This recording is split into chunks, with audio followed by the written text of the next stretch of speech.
dumako muna tayo dito. Bukod po sa DOJ, pati pala Interpol naglabas na ng red notice dito ho kay Batorni, mga kababayan. Oho, eto ayan. Yari na talaga. Kaya Senator Bato de la Rosa, kung sakali man na iniisip mo na ikaw ay lalabas ng bansa, wag. Bakit? Kung tatakas ka, pupunta ka Malaysia, lilipad ka sa Sabah, wag. Bakit? Naku, kung dito sa Pilipinas, Senator Bato de la Rosa ka dyan, hindi ka kilala dyan. Mayayari ka dyan. Pag sinabi ng Interpol o nasa Malaysia daw si Bato de la Rosa, may nakakita, mas madali kang maiipit ang makukuha dyan. Ano? Interpol Red Notice Request versus Senator Bato de la Rosa. Ay, naku po. Kumusta? Yung mga kasama ni Bato de la Rosa, kamustahin nyo ha? Kamustahin ninyo ha? Titingnan nyo palagi. Oo, kasi nung huling nakita namin yan, doon sa loob ng Senado, na hindi niya alam kung ano gagawin niya, kung makakalabas pa ba siya o hindi, parang magbibigti na.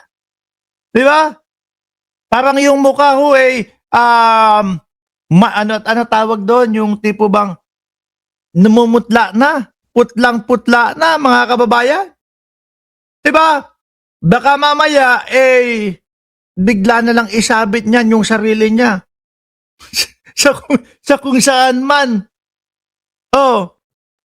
Yun ang malahudas style, di ba?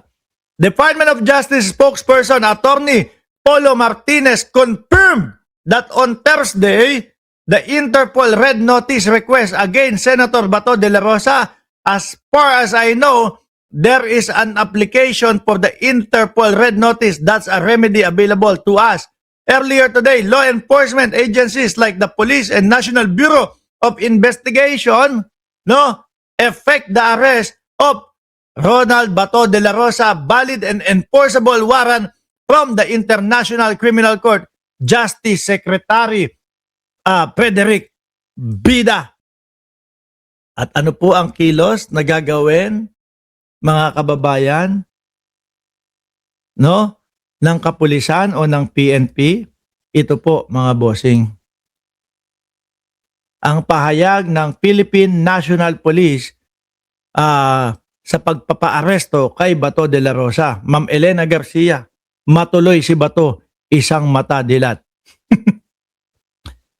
Sabi po ng PNP, mga boss chipamo sir, PNP statement on DOJ directive to effect the arrest of Senator Ronald Bato de la Rosa, the Philippine National Police takes note of the directive issued by the Department of Justice directing the PNP and the National Bureau of Investigation to effect the warrant of arrest against Bato de la Rosa. The PNP, respect the processes of the justice system and recognizes the authority to competent government agencies in the implementation of lawful order.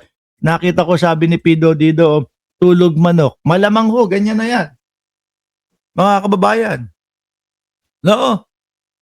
Gusto kong makita yung mga komento ng mga DDS dito na pinagtatawanan o pagtatawanan ako. Kagaya nung pagtatawa nila sa akin dati, mga kababayan, nung mga binibigyan ko ng reaksyon, yung sinasabing pagpapaaresto kay dating Pangulong Duterte. Hindi pa naaresto si dating Pangulong Duterte noon, tsaka si Buloyski. Sumusugod dito yung mga DDS. Ang sasabihin ho sa atin, mga kababayan, ano na Mark Ramos? Akala ko ba si General Torremo malakas? Akala ko ba maaresto na? Puro ka maaresto si Buloyski, hanggang ngayon nakatago pa din, hanggang ngayon hindi pa din lumalabas si Buloyski. Nung naaresto, nung na-corner si Buloyski, mga kababayan, ngalingalan ang mga DDS. Iyakan ang mga DDS. Bumalik dito, ang sinabi, bayaran ka kasi. Ganon din ho kay dating Pangulong Duterte. Akala ko ba malakas siya Torremo? Bakit puro ICC?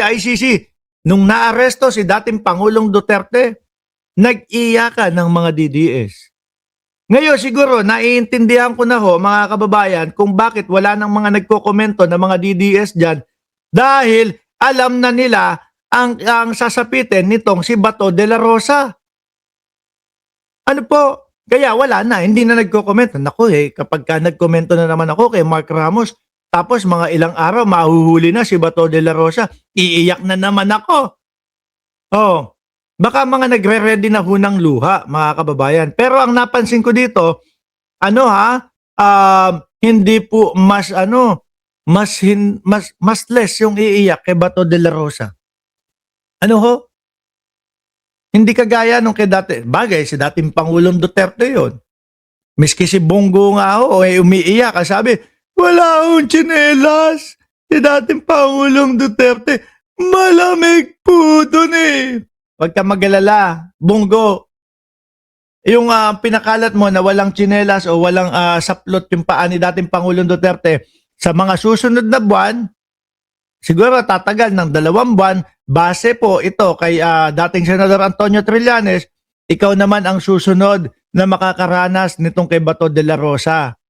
Ano? Antayin mo lang ng konti, 2 buwan, nasa ano ka daw, 3rd batch ka daw No, 2 buwan, ikaw naman, ihatid mo yung tsinelas para kay dating Pangulong Duterte. O, ituloy na natin to. The PNP respect the processes of the justice system and recognizes the authority of competent government agencies in the implementation of lawful orders.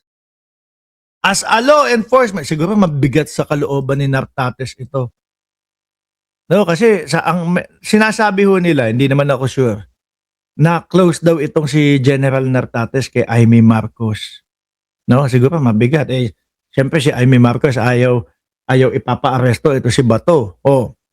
As a law enforcement agency, the PNP shall perform its mandate in accordance with existing law, due process, and establish operational procedures. The PNP likewise assure the public that all action undertaken shall remain impartial, professional, and within the bound of the law, with full respect for the constitutional rights of all parties concerned. Ngayon po, ayan, nagsalita na ang PNP. Ito ang pinaka-exciting part ho, mga kababayan. Sa patutupad ng PNP, ang Ayan na! Ito na po ang pinaka-exciting part. Kaya huwag kang matutulog, Ma'am Neng Gigi, Iisa lang naman ang linya or mga comment ng mga DDS, mga insulto. Huwag mo silang hanapin, Mark. Naku po, tayo dito. Lumalamon po tayo, nag-aalmusal po tayo, nagpapananghalian tayo ng ng pangbabas ng mga DDS.